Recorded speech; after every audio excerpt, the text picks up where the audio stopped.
أنا الداعي بإيماني، أنا الإسلام رباني، سأعلي رايتي دوما وأحمي صف إخواني. نبينا محمد وعلى آله وصحبه أجمعين. أشهد أن لا إله إلا الله وأشهد أن محمدا عبده ورسوله. أصبحنا على فطرة الإسلام وكلمة الإخلاص وعلى دين نبينا محمد صلى الله عليه وسلم وعلى ملة أبينا إبراهيم حنيفا وما كان من المشركين. رضينا بالله ربا وبالإسلام دينا وبمحمد النبي ورسوله. سبحان الله وبحمده عدد خلقه ورضا نفسه وزنة عرشه ومداد كلماته. Ayat 65 surat An-Nisa. A'udzu billahi minasy syaithanir rajim.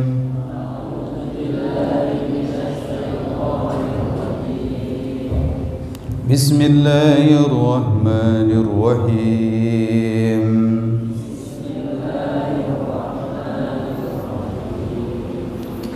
فلا وربك لا يؤمنون حتى يحكموك فيما شجر بينهم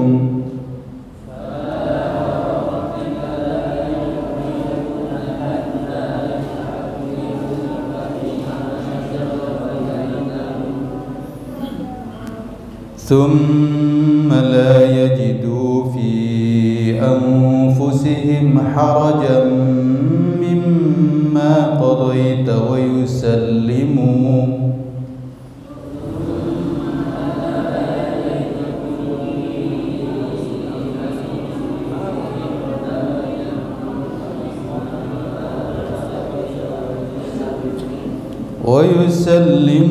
تسليما.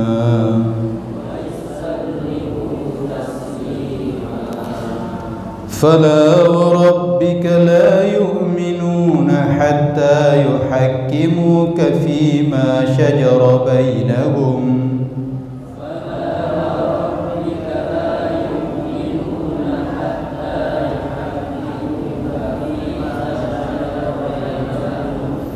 ثم لا يجدوا في أنفسهم حرجا مما قضيت ويسلموا.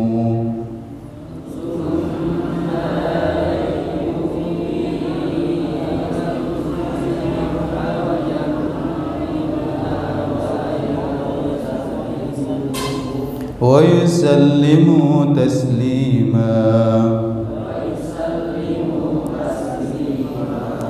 فلا وربك لا يؤمنون حتى يحكموك فيما شجر بينهم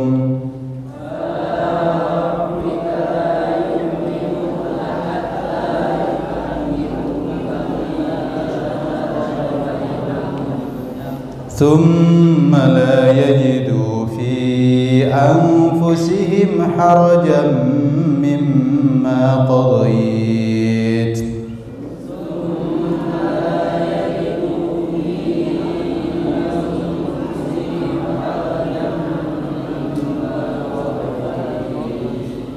ويسلموا تسليما.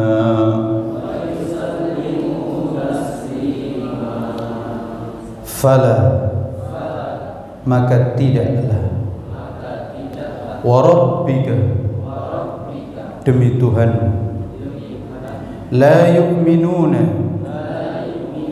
tidaklah mereka beriman, hatta, sehingga yuhakkimuka, mereka mau menjadikan kamu sebagai hakim,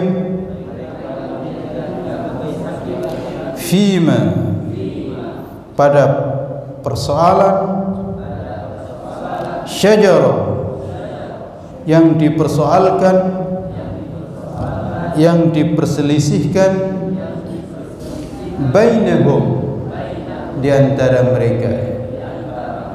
Thumma, kemudian, la yajidu, mereka tidak mendapati fi anfusihim,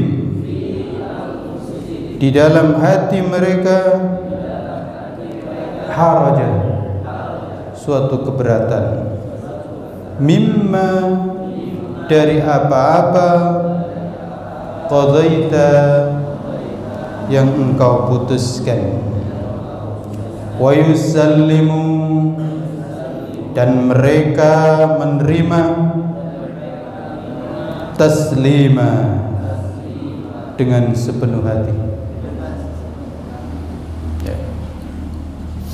Bapak, Ibu, dan saudara-saudara sekalian, ayat ini masih terkait dengan ayat-ayat sebelumnya yang menegaskan tentang wajibnya berhukum dengan Al-Quran dan Sunnah, yang mewajibkan berhukum dengan apa yang dibawa oleh Nabi Muhammad SAW.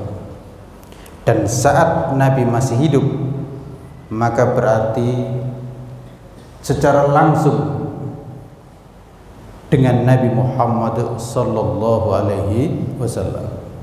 Dan ketika Nabi sudah tidak ada, berarti merujuk kepada Al-Quran dan Sunnah yang menjadi warisan Nabi Muhammad SAW itu. Maka di dalam ayat ini lebih ditegaskan lagi dengan sumpah, di mana Allah bersumpah dengan dirinya yang maha mulia dan maha suci, bahwa orang-orang yang mengaku beriman itu tidaklah beriman, sehingga benar-benar mau menjadikan Nabi sebagai hakim terhadap segala persoalan yang mereka perselisihkan. Dan bukan hanya itu, ditambah lagi harus tidak ada keberatan sama sekali di dalam hati mereka ketika Nabi sudah memutuskan suatu perkara dan mereka betul-betul menerima keputusan Nabi itu dengan sepenuh hati. Oleh karena itu, berdasarkan ayat ini bisa kita ambil beberapa pelajaran. Yang pertama, wujubut tahakum ilal kitab was sunnah wa hurmatut tahakum ila ghairihima. Wajib berhukum terhadap atau wajib berhukum kepada Al-Quran dan Sunnah, dan haram berhukum kepada selain dari keduanya. Karena ayat ini dengan tegas diawali dengan sumpah, fala wa rabbika la yu'minun, tidaklah mereka itu beriman sehingga mereka itu mau berhukum kepada menjadikan kamu sebagai hakim. Itu saat Nabi masih hidup. Nah, ketika Nabi sudah tidak ada, maka berarti terhadap peninggalan Nabi Muhammad SAW. Apa peninggalan Nabi? Yaitu Al-Quran dan Sunnah. Dan berhukum kepada Nabi itu adalah ya karena Nabi itu pasti memutuskan hukum berdasarkan wahyu. Dan wahyu itu ada dua, yaitu wahyu yang ada di dalam Al-Quran atau wahyu yang Nabi terima yang kemudian disebut sebagai sunnah. Berikutnya yang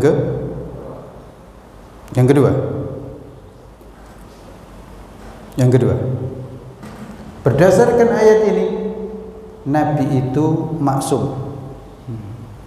Nabi itu maksum, terjaga. Karena itu Allah perintahkan kita berhukum kepada Nabi secara mutlak, karena Nabi itu maksum. Kalau Nabi salah, pasti ditegur oleh Allah Subhanahu wa taala atau diluruskan.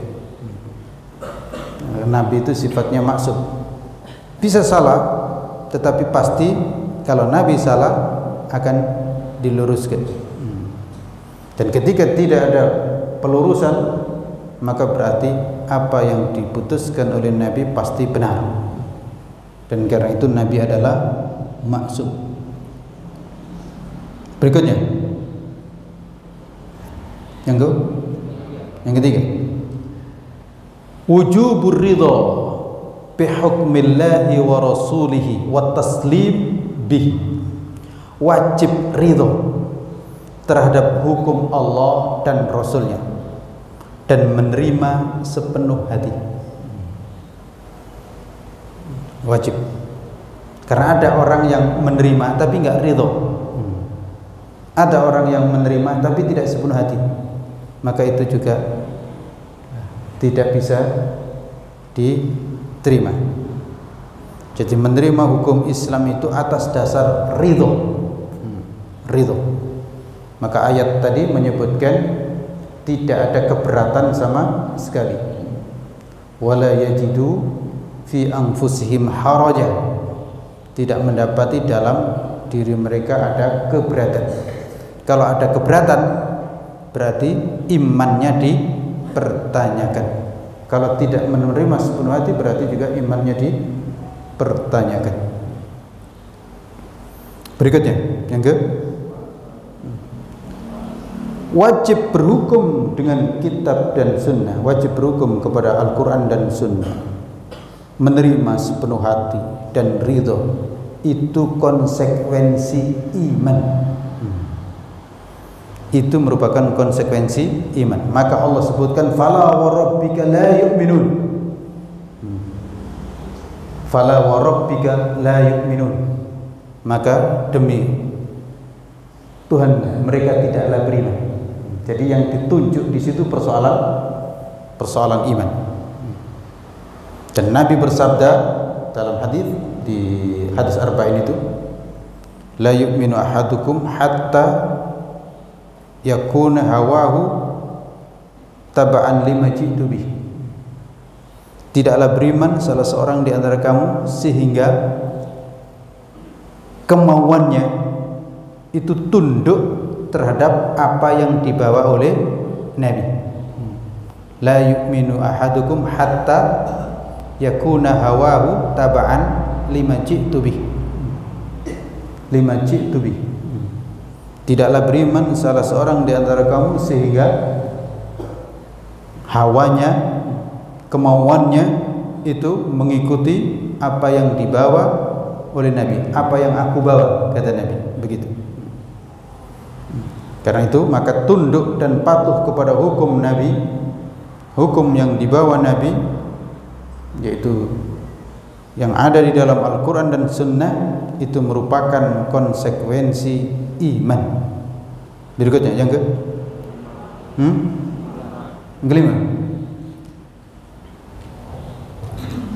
fakullu man ittahama Rasulullah sallallahu alaihi wasallam fil hukmi fahuwa kafir. Ini muqarrar disebutkan oleh Imam Qurtubi bahwa setiap orang yang menuduh Nabi tidak adil dalam hukum maka berarti dia kafir. Fakullu man ittahama Rasulullah sallallahu alaihi wasallam fil hukmi fahuwa kafir. Siapa yang menuduh Nabi dalam hukum, menuduh Nabi tidak adil, maka berarti itu kafir. Itu kafir. Karena ayatnya fala yu'minu, fala wa rabbika la yu'minun. Maka demi Tuhanmu mereka tidak beriman. Berarti dia tidak beriman. Karena ini terkait diantaranya sababun nuzulnya seperti yang sudah kita sebutkan sebelumnya, yaitu dua orang, yang satu munafik ngaku beriman, yang satu Yahudi, berhukum kepada Nabi enggak terima, lalu berhukum kepada Abu Bakar enggak terima juga, lalu berhukum kepada Umar terpenggal lehernya, ya kan? Yang satu itu. Atau disebutkan ada perselisihan antara Zubair dengan salah seorang sahabat Al-Ansari, gitu. Berselisih tentang soal perairan kurma. Zubair ada di atas, yang orang sahabat itu yang lain itu dari kalangan Ansar itu di bawah. Persoalan perairan air berselisih. Maka datang kepada Nabi, dan Nabi itu memutuskan supaya damai saja, kira-kira begitu. Tapi Nabi menyebutkan, Zubair, airi sawamu, airi kebunmu, dan lanjutkan dengan mengairi tetanggamu, gitu. Biarkan air mengalir. Tapi ternyata sahabat Ansar itu kurang berkenan, gitu. Dengan agak marah terhadap keputusan Nabi. Ya Rasulullah, Anda memutuskan itu apakah karena Zubair itu sanakmu, gitu. Karena memang sanak kan, gitu, Zubair itu. Sehingga kemudian Nabi ya agak marah juga, akhirnya merah muka, gitu. Murah muka. Justru kemudian kalau begitu tutup air itu. Nah, nanti kalau sudah agak tinggi, kira-kira semata kaki, baru buka untuk tetanggamu itu, tetanggamu itu, gitu. Dan disebutkan, Zubair mengatakan, saya tidak tahu tentang ayat ini ya kecuali karena persoalan ini, gitu. Apa artinya? Betul-betul harus ridho dengan keputusan Nabi Muhammad sallallahu alaihi wasallam.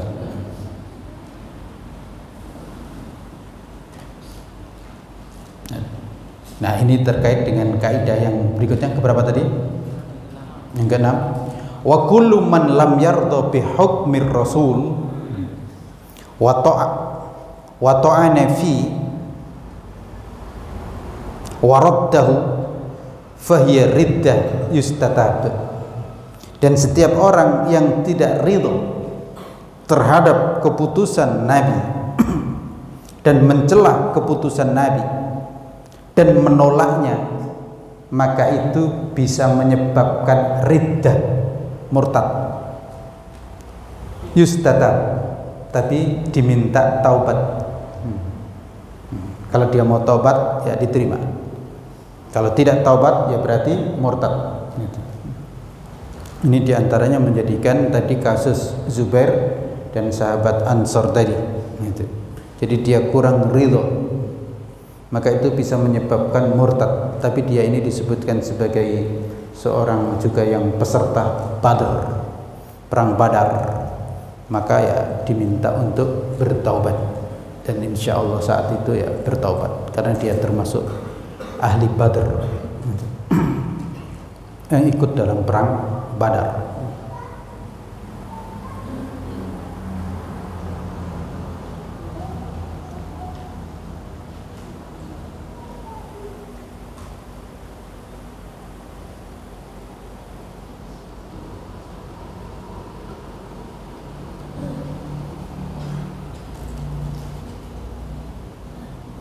Baik, itulah pelajaran dari ayat tersebut. Silakan kalau ada yang bertanya. Berapa tadi? 6. Hah? 7.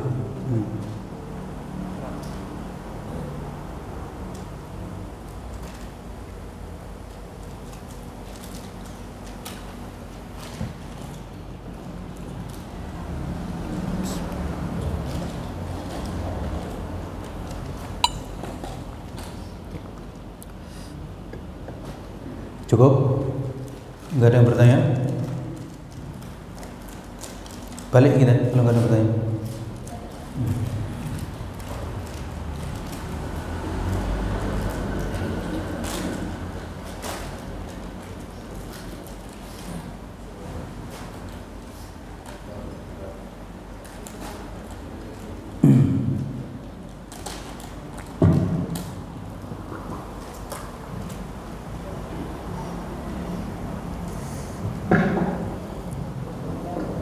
Assalamualaikum warahmatullahi wabarakatuh. Waalaikumsalam warahmatullahi wabarakatuh. Ustaz, ini berita pribadi media sosial yang sedang sekarang ini masalah cari berita, salah satunya itu masalah Al-Quran ini. Bahwa ini kalau Allah katanya ada yang katakan itu dari Nabi saja, itu bukan dari Allah saja. Nah ini kira-kira gimana Ustaz? Supaya kita nggak, kadang-kadang saya juga ikuti juga gimana ya. Kalau dosa dulu itu betul ya dia bela pagi ya gitu kan. Kalau di diskusi nemu itu memang pejabat sedikit Ustaz mulai. Ya. Ya, kalau ada orang yang mengatakan bahwa Al-Quran itu adalah karangan Nabi, ya maka berarti dia kafir, murtad. Karena Al-Quran itu adalah wahyu, kalamullah. Al-Quran itu definisinya, Al-Quran itu adalah kalamullah, kalamullah al-munazzal ala qalbi Muhammadin sallallahu alaihi wasallam an tariqi malaki Jibril. Jadi Al-Quran itu kalamullah, bukan kalam Rasulullah, kalamullah. Maka kalau mengatakan, apalagi sampai menyebutkan itu sebagai karangan Nabi, maka itu ya berbahaya. Memang agak berbeda dengan hadis. Hadis itu tidak disebut dengan kalamullah, kalamur Rasul, tapi itu juga wahyu. Gitu. Hadis itu kalau qala Rasulullah bersabda dalam hadis itu ucapan Nabi, tapi itu juga wahyu. Tapi kita bisa menyebut sebagai kalamu Rasul. Tapi kalau Al-Quran tidak. Kalau Al-Quran itu kalamullah gitu. Maka Al-Quran itu adalah kalamullah lafzan wa ma'nan. Al-Quran itu adalah kalamullah secara teks dan secara makna. Tapi kalau hadis bisa terjadi itu adalah ucapan Nabi tapi maknanya dari Allah Subhanahu wa taala. Gitu. Oleh karena itu kalau Al-Quran itu bersifat mukjizat dan bacanya punya aturan sendiri, gitu. Punya aturan sendiri dan sifatnya muta'abbad, merupakan ta'abbudiyah bitilawatihi, dengan membacanya. Oleh karena itu ya hendaknya berhati-hati, jangan diikuti. Ya siapa? Syekh Panji Gumilang. Itu kan bukan hanya itu, sudah banyak mengada-ngada. Sudah banyak mengada-ngada. Pernah mengajarkan bahwa salat itu enggak wajib, belum wajib. Karena ini baru fase Mekah, ya kan? Begitu. Enggak tahu sekarang, mungkin sekarang sudah dianggap fase Madinah kali, udah salat. Tapi salatnya ngacau, ya kan? Belakangan. Jaraknya panjang-panjang karena takut bau peti, ya kan? Nah, kan mengada-ngada. Perempuan di depan, ya kan? Pakai akalnya sendiri, ya. Oleh karena itu nggak usah didengar yang begitu, yang aneh-aneh begitu. Dan ditambah lagi, ya dia punya ide khutib nanti perempuan, boleh nanti. Apalagi belakangan, ya. Hah? Salam, menyebarkan salam versi Yahudi, ya kan? Menyebarkan salam versi Yahudi. Macam-macam, aneh-aneh. Dan biasa orang kalau aneh itu lalu terkenal, ya kan? Khalif tu'raf, jadilah aneh maka terkenal. Ditambah lagi kita ini orang-orang yang suka aneh-aneh, gitu. Yang aneh-aneh viral, ya kan gitu. Ya kan gitu. Sementara yang lurus nggak begitu diperhatikan. Itu kan kita juga yang salah. Dijadikan bahan pembicaraan di mana-mana, dari yang elit sampai yang alit semuanya. Ditambah lagi kalau yang aneh itu punya banyak uang, nah itu tambah lagi, ya kan? Nah itu kita ini orang-orang yang suka yang beruang-beruang itu, ya kan? Dia yang megah luar biasa. Pesantrennya ada berapa tuh? Ribuan hektar. Coba berapa ribu? Hah? 1.200. 1.200 1.200 hektar. Itu seberapa besar itu? 1.200 hektar. Unip itu 100 hektar. Berarti kan 10 kali lipat Unip. Saya ngelilingin Unip itu nggak mampu. Di Universitas Bengkulu itu. Itu dari mana itu? Masya Allah. Rekeningnya berapa? 200 sekian rekening. Ya, coba bayang. Memang luar biasa fasilitasnya di situ. Nah, kita itu biasanya memang ya senang lah atau suka dengan yang megah-megah begitu, iya kan? Dan sering tertipu dengan yang begituan. Dan kita nggak mau kira-kira nggak mau tahu dari mana itu semuanya, iya kan? Lihat dulu di Jawa Timur, ngaku jadi apa itu?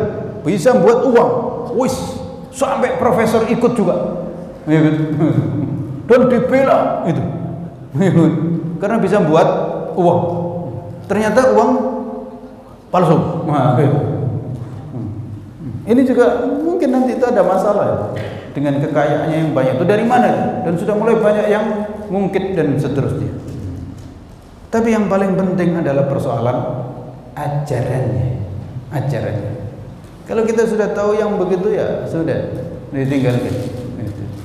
Dan ya saya sudah pernah ngajak, doakan sajalah supaya kembali ke jalan yang lurus. Itu dikait-kaitkan pula, memang betul agak dekat dengan pesantren kita, pesantren Mas Muambang. Maka ada yang menyebut itu dari pesantren Mas Muambang dulu.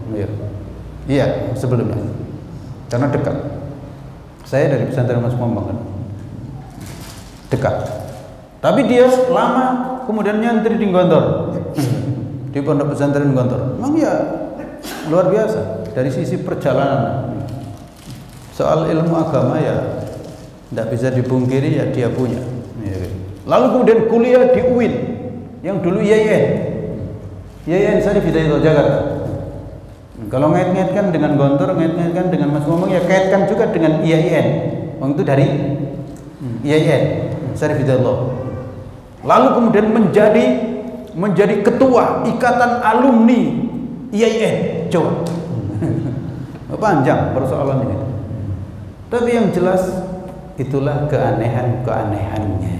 Dan kita kembali kepada Al-Quran dan Sunnah, maka melihat sesuatu terang benderang. Demikian.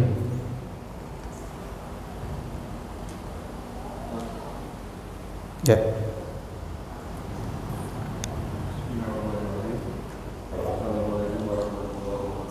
Waalaikumsalam warahmatullahi wabarakatuh.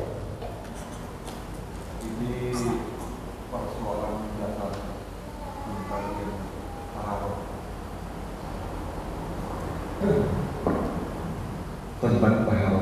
tentang toharo, bersuci. Toharo. Apakah memang disyariatkan kalau memang buang air kecil itu tidak boleh bersuci? Dikarenakan pada saat kita barangkali dengan cara yang lain itu malah tidak nyaman. Maksudnya gitu. Yeah. Ada yang pakai dulu dan itu pada saat kita melakukan yang seperti itu malah tidak tuntas. Ya. Tentang kencing berdiri atau duduk, ya kan? Mana yang diajarkan? Pada dasarnya yang diajarkan itu adalah kencing sambil duduk, secara normal itu begitu. Karena begitulah yang disebutkan di dalam hadis, Nabi itu kalau buang air kecil maupun besar duduk, mirip dengan makan dan minum, itu duduk, sunnahnya duduk gitu. Nah, dalam kondisi tertentu ketika sulit untuk duduk maka berdiri nggak apa-apa gitu. Oleh karena itu ada yang menyebutkan berdiri itu makruh gitu. Jadi tidak sampai duduk itu tidak sampai wajib yang kalau ditinggalkan itu berdosa gitu. Tapi gampangnya, kaidahnya itu selama bisa duduk, duduk. Tapi kalau nggak bisa duduk, sulit duduk, maka berdiri nggak apa-apa gitu. Jadi ada hukum-hukum itu yang relatif bisa sesuai dengan kondisi. Bahkan itu tadi ada wajib, ada sunnah, ada haram, ada makruh. Dan tingkatan wajib pun nggak semuanya sama bertingkat gitu. Haram juga begitu gitu. Nah kalau sengaja misalnya, ya mohon maaf, kalau duduk itu bagus, enak, nggak ada masalah, lu kok kemudian sengaja berdiri, sengaja nentang, itu persoalan lain gitu. Sengaja nentang, sengaja mau beda, ya bisa haram kalau seperti itu. Demikian. Iya, ya buang air kecil itu dalam kondisi tertentu yang nggak bisa. Ada tempat-tempat yang nggak bisa duduk. Di bandara yang tidak disediai tempat duduk, itu di tempat-tempat itu ya nggak apa-apa, berdiri gitu. Seperti itu, nggak ada tempat duduk. Duduk susah, gimana duduk? Duduk ini sudah disediain berdiri. Atau juga ya adalah pokoknya tempat-tempat tertentu yang kita pakai celana kayak ini yang kesulitan kita duduk. Atau mungkin secara medis orang ini sulit untuk duduk, ya berdiri gitu. Sulit untuk duduk, nggak bisa duduk, bisanya berdiri. Kakinya baru dioperasi, belum bisa tegak gitu. Jadi demikian. Jadi kaidah itu atau hukum itu ada yang sesuai dengan kondisi, maksud saya kondisi dirinya. Dan itu bisa kondisi perorangan karena sakit, karena tempat yang tidak memungkinkan gitu. Seperti di suatu tempat, di tempat yang ya tempat tertentu lah yang kita sulit untuk duduk di situ. Duduk malah ya nggak bisa, dalam kondisi nggak bisa duduk. Tempat itu kehujanan ke ini misalnya, duduk kita nggak bisa, ya berdiri gitu. Demikian. Dan itu ada hadisnya. Nabi juga pernah, Nabi sendiri itu pernah. Nah, disebutkan di dalam hadis bahwa Nabi itu buang air berdiri karena kondisi. Minum juga begitu. Nabi secara umum minum duduk, tapi pernah minum berdiri, minum air Zam-Zam sambil berdiri saat melakukan ibadah haji. Karena itu kondisi mungkin antri dan kemudian ya mau cepat melakukan sesuatu ya minum berdiri, nggak apa-apa. Tapi selama kita bisa duduk, duduk. Dan Nabi melakukan itu untuk menunjukkan juga dalam kondisi tertentu berarti boleh gitu. Demikian.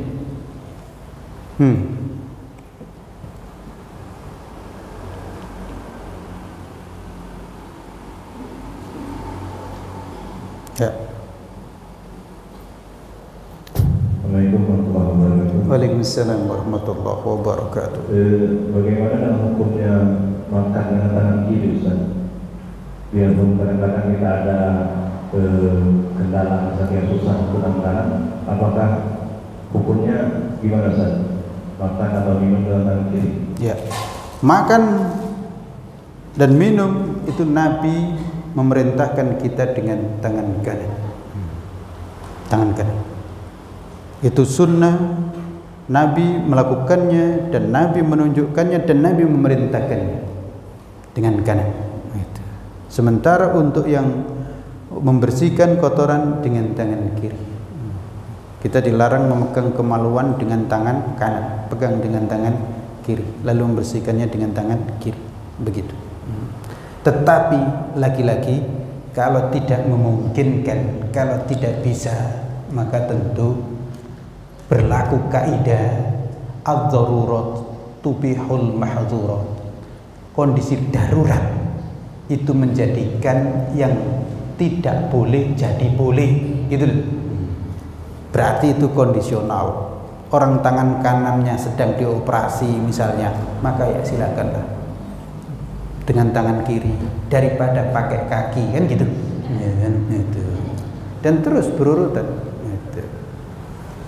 Berurutan. Dan karena itu maka pendidikannya hendaknya anak dilatih sejak dini untuk pakai tangan kanan dalam hal-hal yang disunnahkan pakai tangan kanan, dan pakai tangan kiri dalam hal-hal yang disunnahkan pakai tangan kiri, gitu.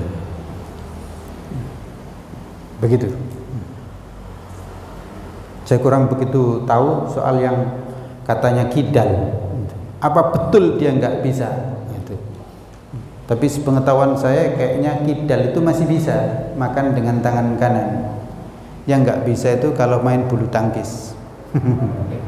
Ya kan gitu. Kan tangannya kan bisa digerakkan. Maka itu bisa dilatih. Ayo, gitu. Gitu. Begitu. Tapi kalau sedang cacat, sedang sakit, ya mungkin gitu. Nggak ada yang nyuapin misalnya tangan kiri. Bahkan kemudian andaikan nggak bisa tangan kiri dengan kaki kanan dulu, nggak bisa kaki kanan, kaki kiri, nggak ada kaki, nggak ada tangan, langsung dihirup gitu. Jadi agama itu insya Allah gampang dan semua ada solusi, gitu. Demikian. Silakan, agak keras.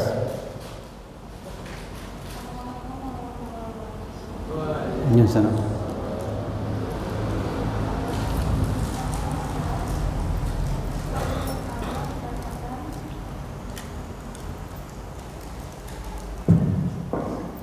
Izin bertanya Ustaz, poin pertama tadi dikatakan wajib berhukum kepada Al-Quran dan Sunnah serta larang berhukum selain keduanya.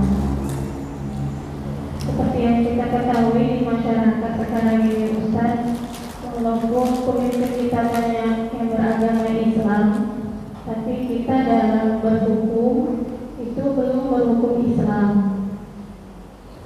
Lalu bagaimana kita sebagai masyarakat menurut Ustaz, apakah sedikit banyak kita melakukan keharaman karena kita terpaksa mengikuti hukum yang sudah ada seperti itu Ustaz? Contohnya seperti misalnya pencurian. Kita sudah tahu kalau dalam hukum Islam itu ada kadarnya berapa yang sudah dilakukan pencurian, kemudian bagaimana sistematisnya, mohon maaf, kisasnya. Tapi kalau dalam hukum kita sendiri itu kan tidak bisa potong tangan, tapi mungkin dipenjarakan.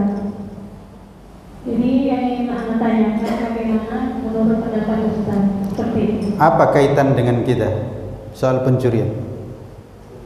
Di sekeliling kita, maksudnya di keseharian kita, terkadang di media sosial kita temukan ada anak-anak muda yang mencuri, tapi kemudian ada hukumannya sendiri, kemudian ada yang langsung dipenjarakan. Sementara itu kan itu tidak ada yang dicontohkan dalam Al-Quran dan Sunnah.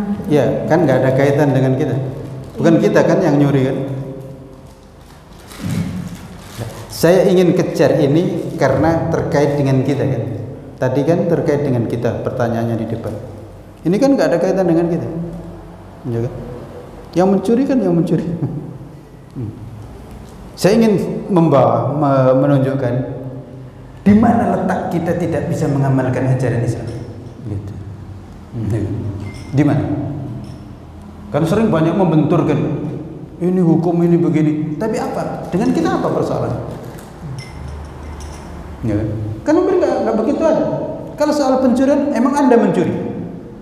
Ya kan? Kan Anda nggak mencuri. Kalau Anda mencuri, ya bertobat kepada Allah Subhanahu Wa Taala. Lo kok ditangkap, nggak dipotong tangan, ya mending. Kira-kira begitu kan? Segera saja bertobat. Nggak ada kaitan. Nggak begitu terkait kan? Nggak ada kaitan. Kalau dipotong tangan dan karena itu hukum Islam, ya Pak, terima. Tapi kalau tidak, kan yang menetapkan, menentukan hukum kan bukan kita. Bukan kita. Termasuk yang berzina, ya kan? Apa persoalannya? Jangan berzina, gitu kan? Tapi tidak dicambuk, ya nggak apa-apa, kan bukan Anda yang punya tugas untuk menyambuk, kan bukan Anda, tapi pemerintah. Maka dia yang bertanggung jawab. Kalau Anda kan betul terapkan hukum Islam dicambuk, ya harus terima. Kalau nggak terima, bahaya kena hati. Gitu. Jadi maksud saya kita ini secara umum sebagai masyarakat itu hampir tidak ada yang tidak bisa kita amalkan ajaran Islam. Ya kan? Nanti kalau Anda sebagai ahli hukum, ya baru nanti silakan itu berbicara untuk membuat hukum-hukum berdasarkan Al-Quran dan Sunnah.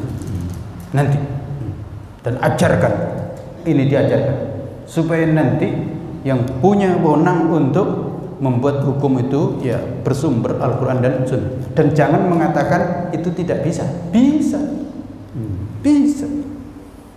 Bang Belanda bisa dijadikan rujukan hukum kok Al-Quran dan Sunnah nggak bisa. Itu kan tergantung persoalan yang ngomong. DPR yang ngomong. Kalau DPR itu ngomong, siapa melarang? Ahli hukum itu ngomong, siapa melarang? Gitu. Maka kan semuanya ada porsinya. Siapa sekarang yang punya porsi untuk bicara hukum? DPR. Ahli-ahli hukum itu. Silakan untuk ngomong. Kemarin diganti KUHP. Loh, kenapa nggak ada yang ngomong? Di situ. Itu lemahnya kita orang-orang Islam yang ada di tempat itu. Tapi kita dalam struktur kemasyarakatan memang bukan kita yang memberlakukan kalau ada orang mencuri itu kita apakan. Bukan porsi kita untuk menghukumnya. Porsi kita adalah amar ma'ruf nahi munkar. Kalau ada yang mencuri, jangan mencuri, tangkap dia. Gitu. Itu porsi kita. Tapi jangan digebukin. Paling banter andaikan gebukin ya jangan sampai sangat babak belur terus sampai mati. Gitu. Porsi kita itu di masyarakat amar ma'ruf nahi munkar. Sebelum pencurian terjadi, gitu. Baru ada gejala mencuri, segera dicegah. Termasuk perzinaan, termasuk perjudian. Porsi kita itu amar ma'ruf nahi munkar. Nasihat, gitu. Nangkap, serahkan kemana? Serahkan polisi situ. Atau sebelum dia melakukan sudah kita cegah. Gitu. Termasuk persoalan perzinaan. Jangan kita tangkap dan sengaja kita tunggu pas basah. Maksudnya biar tertangkap basah. Jangan begitu. Baru berduaan sampai jam 10 segera Pak RT dan masyarakat itu bertindak. Jangan setelah udah lepas semuanya baju baru bertindak. Itu porsi kita di masyarakat.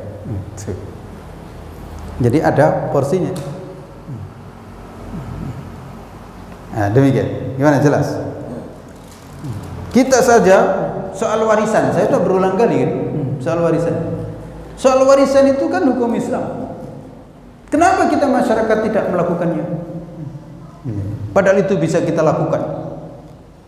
Soal-soal hukum Islam yang kita bisa melakukan itu, melakukan saja, kita banyak nggak melakukan. Tapi kita bisanya tanyanya soal pidana, hukum potong tangan, hukum cambuk, hukum rajam, hukum kisos tadi, gitu. Yang itu adalah porsi, memang porsi ya pemerintah. Tapi kita punya porsi di bawah itu amar ma'ruf nahi mungkarnya, nasihatnya, gitu. Nah, demikian. Dan oleh karena itu kita di dalam hati ya hendaknya kita tahu itu sebenarnya hukum itu nggak benar, gitu. Jangan sampai kita kemasukan infiltrasi, kemasukan penyakit. Iya, yang bagus itu orang mencuri di penjara, bukan dipotong tangan. Nah, itu bahaya itu. Kalau masuk ke situ. Iya, orang zina itu yang bagus memang ya disuruh cuci kampung. Ternyata cuci kampung itu nyembelih kambing. Iya, itu enak gitu. Masyarakat dan Pak RT-nya di situ makan kambing. Ya kan? Jangan begitu. Kita harus kembalikan kepada ajaran Islam. Dan itu ada ajarannya. Di fakultas syariah itu kan ya pasti mempelajari itu. Pasti bicara bagaimana hukum pidana berdasarkan Islam, kan ada itu pelajarannya. Ada pelajarannya. Dan itu tinggal nanti ya bagaimana bisa diamalkan dan dijadikan sebagai sebuah ketetapan keputusan hukum. Demikian. Ada lagi? Ya. Hah? Ya. Tentang warisan ini apakah perlu hal-hal seperti perabotan rumah tangga, baju-baju yang bagus harganya yang mahal itu harus dibagi secara adil juga? Apa cuma harta yang nampak uang atau tanah aja? Karena peninggalan itu ada perabotan rumah tangga, ada baju yang mungkin harganya bisa mencapai 200.000. Itu apakah itu juga harus dibagi dengan adil dengan saudara kita? Iya. Iya, semuanya harus dibagi dengan adil. Dibagi dengan adil itu tidak harus orang itu nerima gitu. Maksud saya, Bapak punya jas. Ya kan? Ini jas ini dikasih siapa ini? Hanya satu. Ternyata jas itu cocok untuk kakak, nggak cocok untuk adik. Adiknya masih kecil. Itu kan hal begitu bisa kompromi. Ya ini untuk kakak aja lah, saling ridho. Atau diganti apa harganya. Jadi hitungan itu tadi ya, kayak tadi Nabi tadi. Itu ada yang secara matematis. Ini dapat satu, ini dapat satu. Secara matematis. Tapi bisa terjadi kompromi, damai. Enggak deh, biarlah. Kamu masih butuh banyak sekolah itu. Kakak cukup separuh aja, separuh ambil. Boleh, gitu. Kayak Nabi memutuskan tadi Zubair dengan sahabat. Enak sebenarnya, udah damai aja. Segera ajalah alirkan, meskipun itu hakmu, gitu. Tapi ternyata itu nggak mau malahan, gitu. Udah Nabi nggak mau, ya udah. Kalau begitu malah bendung dia, sampai nanti ngalir ke situ, gitu. Jadi ada hal-hal itu yang bisa dikompromikan, bisa berdamaian. Itu boleh, gitu. Seharusnya kakak dapat sepatu, adik dapat sabuknya misalnya. Loh ternyata sepatunya nggak cocok. Itu maka bisa damai yang begitu. Jadi ada yang ini kita damai aja, udahlah kita bagi saja. Jadi mungkin ada uang, ada ini, ada baju, bisa itu bermusyawarah itu. Udahlah baju-bajunya ini kita sedekahkan saja. Dan semua kompromi, iya boleh. Ya, yang kita bagi yang ini ajalah, yang uang saja, boleh. Gitu. Ya kayak gitu. Memang secara keseluruhan iya wajib dibagi, tapi sebelum dibagi itu boleh ada kompromi. Ini nggak usahlah kita bagi untuk kita sedekahkan saja ke masjid misalnya, kita berikan ajalah kepada orang-orang yang membutuhkan. Nah kan boleh yang begitu. Nah demikian, jelas. Nah, demikian. Subhanakallahumma rabbana wa bihamdika asyhadu an la ilaha illa anta astaghfiruka wa atubu ilaik. Assalamualaikum warahmatullahi wabarakatuh.